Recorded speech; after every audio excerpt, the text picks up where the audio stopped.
2017년 문재인 대통령이 당선됐을 때 당선되기 전에 광화문 집무실에 대한 구상을 밝히면서 시민들과 소주 한잔 할 수 있는 대통령이 되겠다라고까지도 사실은 언급했던 바가 있었습니다. 들어보시죠. 대통령 집무실을 지금 청와대에서 광화문 정부 청사로 옮기겠습니다. 퇴근길에 남대문 시장에 들러 시민들과 소주 한 잔 나눌 수 있는, 그러면서 소통할 수 있는 대통령 되겠습니다. 자, 문재인 대통령의 2017년 발언이었습니다. 지금 뉴스 속보가 나왔는데 인수위 구성과 관련해서 저희 돌직구쇼에도 여러 번 출연을 했던 김은혜 의원이 당선인 대변인에 임명됐다라는 뉴스 속보가 지금 들어와 있습니다. 다시 한번 말씀드립니다.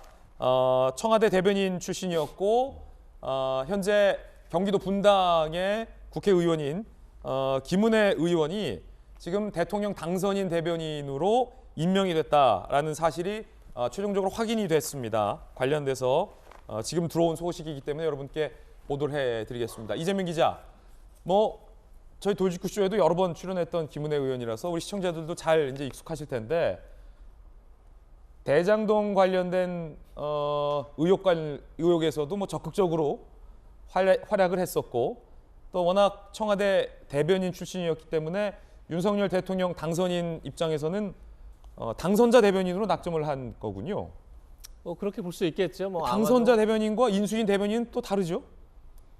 인수위 대변인이 당선인 대변인, 인수위 대변인이라고 이제 봐야겠죠. 그걸 굳이 완벽하게 분리할 수도 있겠으나 당선인 대변인이 어쨌든 인수위가 지금 가장 당선인의 활동이 중요한 게 인수위 활동이기 때문에 거의 같이 한다고 볼 수 있을 것 같습니다. 그건. 예. 일각의 보도에 따르면 당선인 대변인과 인수위 대변인을 나눠서 한다. 이런 관측도 나오고 있고 저도 박근혜 대통령이 당선됐을 때 인수위가 마련됐을 때 제가 인수위 출입 기자였어요. 저는 채널A 인수위 출입 기자였고 이재명 기자는 동아일보 이제 인수위 출입 기자였잖아요. 그때도 대변인이 2명이었어요. 그렇죠? 기억하십니까? 그때 당선인 대변인이 따로 있었나요, 그때?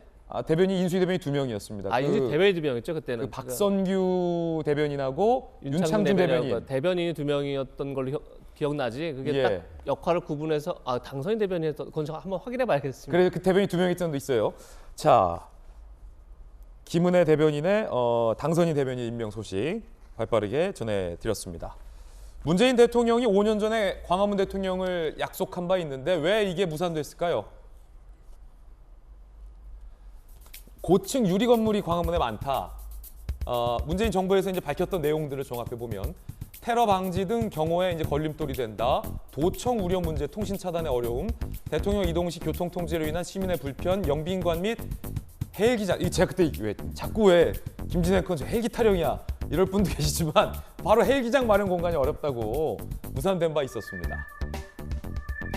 그때 당시에 유홍준 전 장관이 광화문 집무실이 불가능한 이유에 대해서 밝힌 바가 있었군요. 2019년에 이야기 들어보시죠.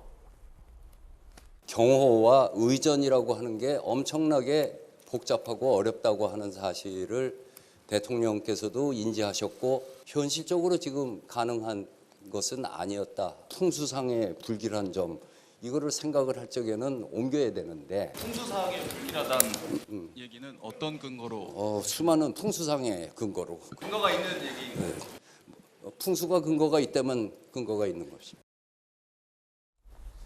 굉장히 흥미로웠던 게 풍수상 좀 안 좋다. 이런 발언도 그때 공개적으로 문재인 정부에서 한 바 있었는데 정혁진 변호사님, 네. 청와대 지금 위치가 풍수상이 안 좋아요? 전 처음 그런 이야기 듣는데. 많았죠. 그래요? 예, 그런 이야기 많았고 그다음에 지금 청와대 자리가 경복궁하고 연결돼가지고 경복궁에서 별로 안 좋은 일이 일어났던 그러한 자리다, 그런 이야기들도 있었기 때문에 그래서 저런 이야기를 했었던 것 같은데 그때도 조금 뜨악했던 것 같아요. 그 윤홍중 그 처장님이었나요? 그분이 굳이 저런 이야기까지 할 필요가 있었는가? 어쨌든 윤석열 그 당선인은 지난번 정부에서 이번 정부에서 저런 이야기가 나왔다라는 것을 당연히 다 알고 있지 않았겠습니까? 그럼에도 불구하고 이것을 꼭 강행을 하겠다라고 하는 것은 이런저런 경호나 보안상, 그다음에 저는 그 일반 시민들이 불편하다, 이거는 이유가 되지가 않아요. 그 정도 불편함은 저는 당연히 이제 감수를 갖다가 즐거운 마음으로 하실 분들이 대부분이다라고 생각을 갖다 하고 네. 경호상에 그런 특별한 문제점이 없으면은 이건 하셔도 된다 싶고 그다음 한 가지만 더 말씀을 드리면 옛날에 그 군부 정권 시절에는요 여기서 청와대 쪽을 바라보는 모든 빌딩에 유리창을 가렸었어요. 왜냐하면 거기서 무슨 뭐 저격을 한다 그런 이야기가 나올 정도까지 있었던 시절이 있었는데 지금은 그때와는 완전히 그 세월이 틀리지 않습니까? 그래서 이런 부분들은 약속을 지켜주셨으면 좋겠다는 게 그 제 개인적인 바람입니다. 예, 어쨌든 지금 윤석열 대통령 당선인은 청와대에 들어가지 않겠다는 의지가 그 어떤 역대 대통령 당선인들보다 가장 강하다. 그리고 실제로 실무적인 검토까지 들어가고 인수위를 이제 2주 안에 출범을 할 텐데 그때의 어떤 1호 공약으로 인수위 특위 설치를 지금 검토 중에 있다라는 보도까지 함께 전해드렸습니다. 그리고 헬기장은 전혀 문제가 안 된다라는 거. 헬기장은 꼭 가까우니까 정부청사에서 청와대가 쪼로록 가셔서 헬기 타면 충분히 가능하다라는 점도 저희 돌직구쇼에서 이야기 드립니다.